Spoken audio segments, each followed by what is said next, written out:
Okay, so the third scenario that we're going to look at is, I think, the most powerful scenario that the Screamers possess. Many people think it's Grimoire, many people think it's Flickering Fire, many people think it's ignoring cover and whatnot. But actually it's to do with the Screamer's maneuverability. So, where we are here, we're at turn 7 in a game, and things are looking pretty dire for the Screamer Council, in that we're playing big guns, and we have a Wraith Knight who's claiming this objective here. We have 3 jet bikes that have done their usual cowardly let's jump on an objective turn 7, and then we've got some crew, our old pals, with the ethereal keeping them stubborn. Now, normally what you're looking at towards the end of the game is that maybe you're contesting a couple of things yourself, but let's say you're only contesting one thing with a horror unit back in your own objective. But right now we're now losing 1, 2, 3, 1. We're losing 3-1, and we need to win this game. The issue is we've only got 1 unit, and the weakness to the Screamer Council is it can only take out 1 unit per turn. However, if you know it's turn 7, and you can, by the way, you can do this tactic in turn 5, 6, and 7, but you must think about the repercussions of doing this tactic in turn 5 if it goes into a turn 6. But it still can be done, and I do it all the time, and I'll come on to that in a moment. So what you're going to look at here is you're looking at a Wraith Knight. This is the bane of all Screamer Councils. We're very scared of the Wraith Knight, and we can't take this guy out. So we can't go this way. We can kill these, and we can kill them. But if we just kill 1 unit, we're still losing 2-1. So what we need to do is we need to do some killing, and we need to do some contesting. One of the things that you'll do is that if you cast Forewarning on your Screamer Council and are successful, and then you cast the Grimoire, it now gives you a 2-up. That gives the whole unit a 2-up, and it gives it you until your next turn. So what you can do is that you can split the Heralds off, and they will be benefiting from a 2+2+ save in the following turn. So even if this was turn 7 going into your opponent's turn, you could still get that 2-up, which is where you can kind of survive in turns 5 and whatnot. So what you'd look at is, first thing you do, remember this is our Grimoire guy, we don't ever change him.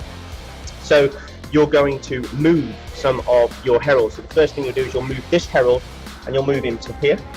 And then you'll get your second Herald, which is this guy, and you'll move him to here. And then you'll take your Screamer Council, and you'll burst off this way to here.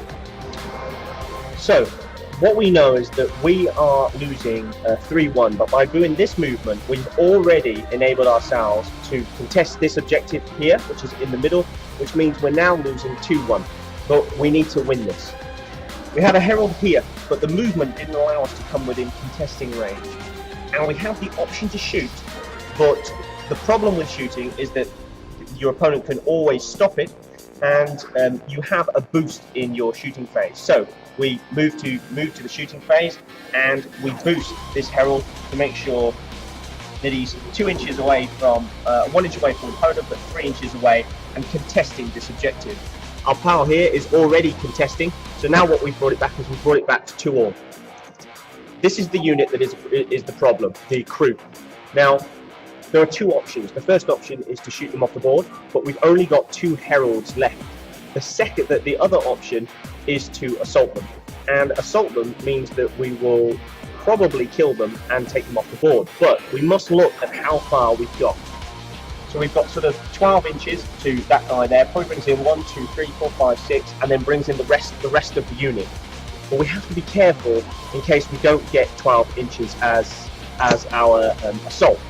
If you've still got Fate Weaver's reroll at this point, it's very, very important. So we have 2 dice, and what we will do is we will assault rather than shoot.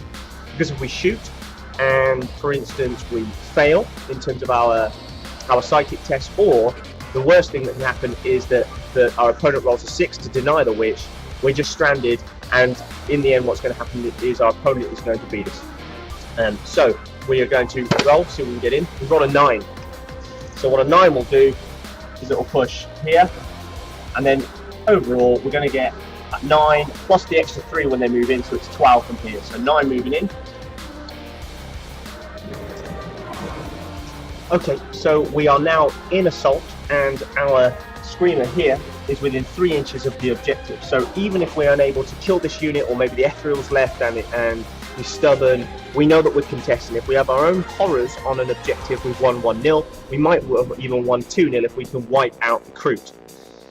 Remember, that this is a kind of a risky kind of maneuver to do in turns 5 and 6. For instance, if this is turn 5, this gentleman kills this gentleman, but he won't kill him in the following turn. Remember, it's till the end of our following turn. So even if this was turn 7 and your opponent still had another turn to go, it's not the end of the world, because even if he assaults your Herald, there's a good chance he's not going to kill him, because you've still got a 2-up re-rollable save. The last thing just to talk about in terms of the split off, say you were to split off here and it wasn't this unit, but instead was jet bikes, and there was just 2 objectives that you were trying to do. The objectives may assault, these guys may assault, but they probably are not. They're going to try and get away, because there's going to be a Screamer Council. Remember that you're within 6 inches, you're within 12 of the unit, and next turn he can pop back in, and if you want, you can pop not this unit but another Herald out of the unit, and then he can go and contest. So you're popping Heralds in and out. Okay, the next couple of things that we're going to go through is some do's and don'ts. So the first thing not to do is do not get too close. The main reason for this is to do with your grimoire. Most Screamer players will have a little moan, just like Tau have a little moan about Screamers. Screamers will moan about themselves, and they will say, oh, my grimoire failed. Very true that if your grimoire fails in an inopportune moment, you have lost the game. However, you can kind of circumnavigate that and make it kind of a minimal effect where possible. Not always possible. It needs to be something that you're thinking about. So here we have our Screamer Council, and we have a Tau gun line, which is waiting for them to come on in.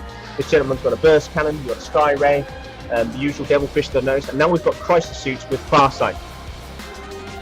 Some Screamer players, because they know that the power, or one of the powers of the Screamer Council is combat, will come forward, and they know that they're a little too far away to charge.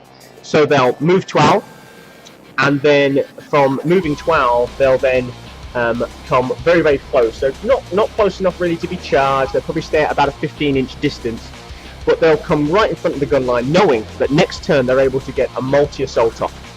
Now, if you think about when we looked at the S multi-assault earlier, if you were to bring your Screamer Council here, very, very quickly,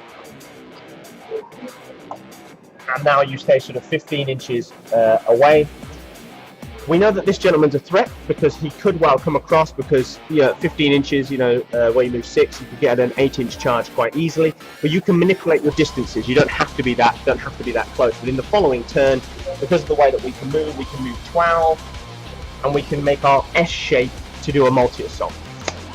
That's the advantage of getting so close. However, the payback and the problem with getting so close is that if your grimoire fails in your following turn here, you then don't have enough bounce back room, because you've got a 36-inch bounce back, so that's what you need, but you're not going to be able to bounce back far enough in order to get away from most of the Tau shooting, such as 36-inch missile pods. So instead, what you would do is you try and come through the army from an angle. So you would move this way instead, and you'd move so you're quite far from the army. So you'd move here, here, here.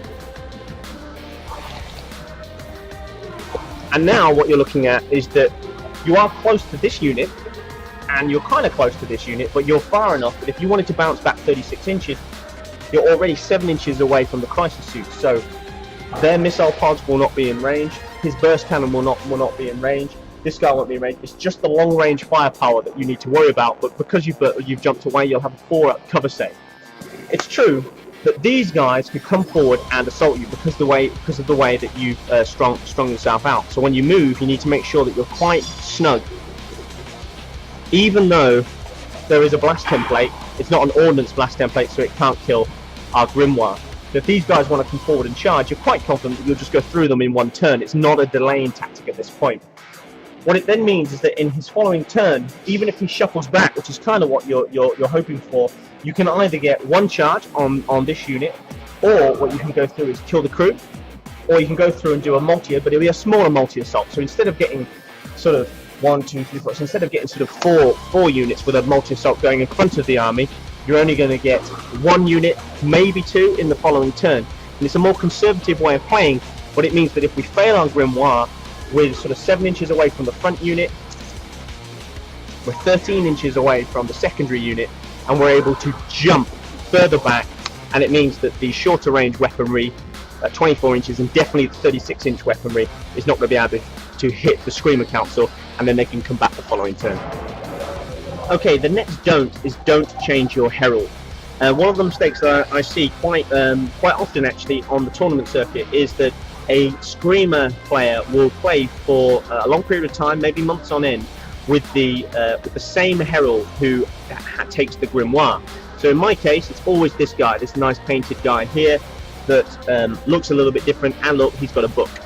He is always the same. So if we're using tactics, such as the tactics we were talking about earlier, in terms of if there is a blast template, so there's a lot of manticores on the table, for instance, and what we're looking to do is pull our Grimoire out, and then go a little bit compact and a little bit tighter with everyone else. So this is our Grimoire.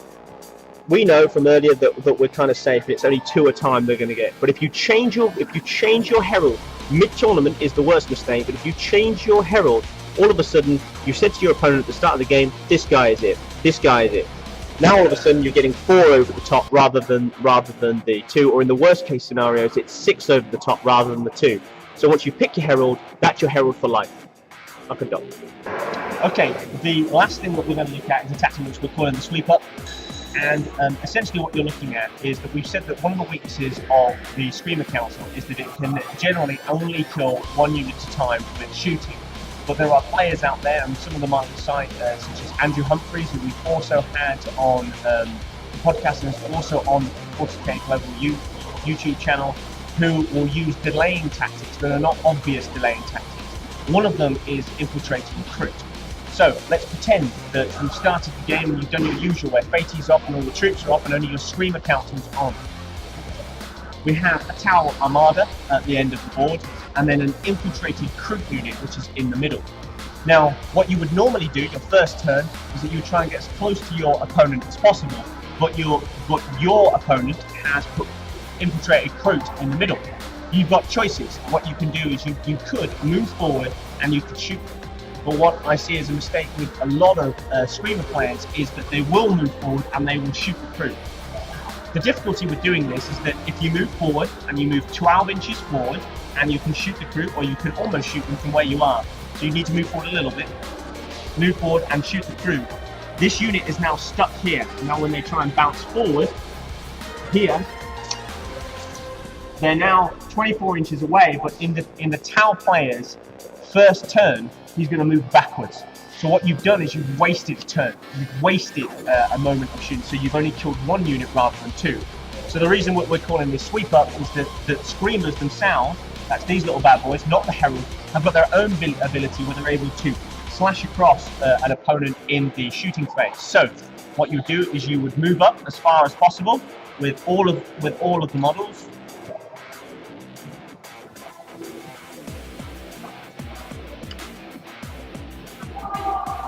And then what you're going to do is you're going to use a 24-inch sweep. Now, if you look at some of that, if I went that way with this Screamer, he would not make it, so he needs to go there.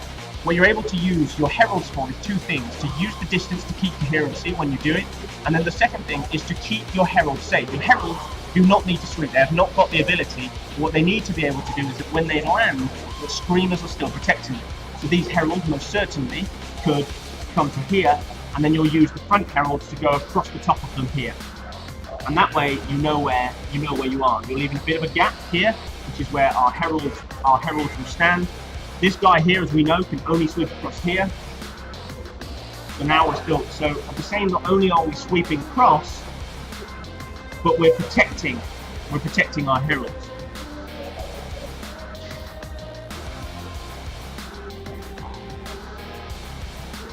And so this way each Screamer gets a D3 strength 4 hits against the crew, and you've decimated the crew. The crew will die to that, especially if your Tau opponent has put them within 24 inches. You've got things like misfortune and whatnot to go with. It then leaves you in the following turn much closer, so you should be as close as that. So even if your Tau player and your Tau opponent has decided to move backwards, you can be that close for an assault or stay at range for firing.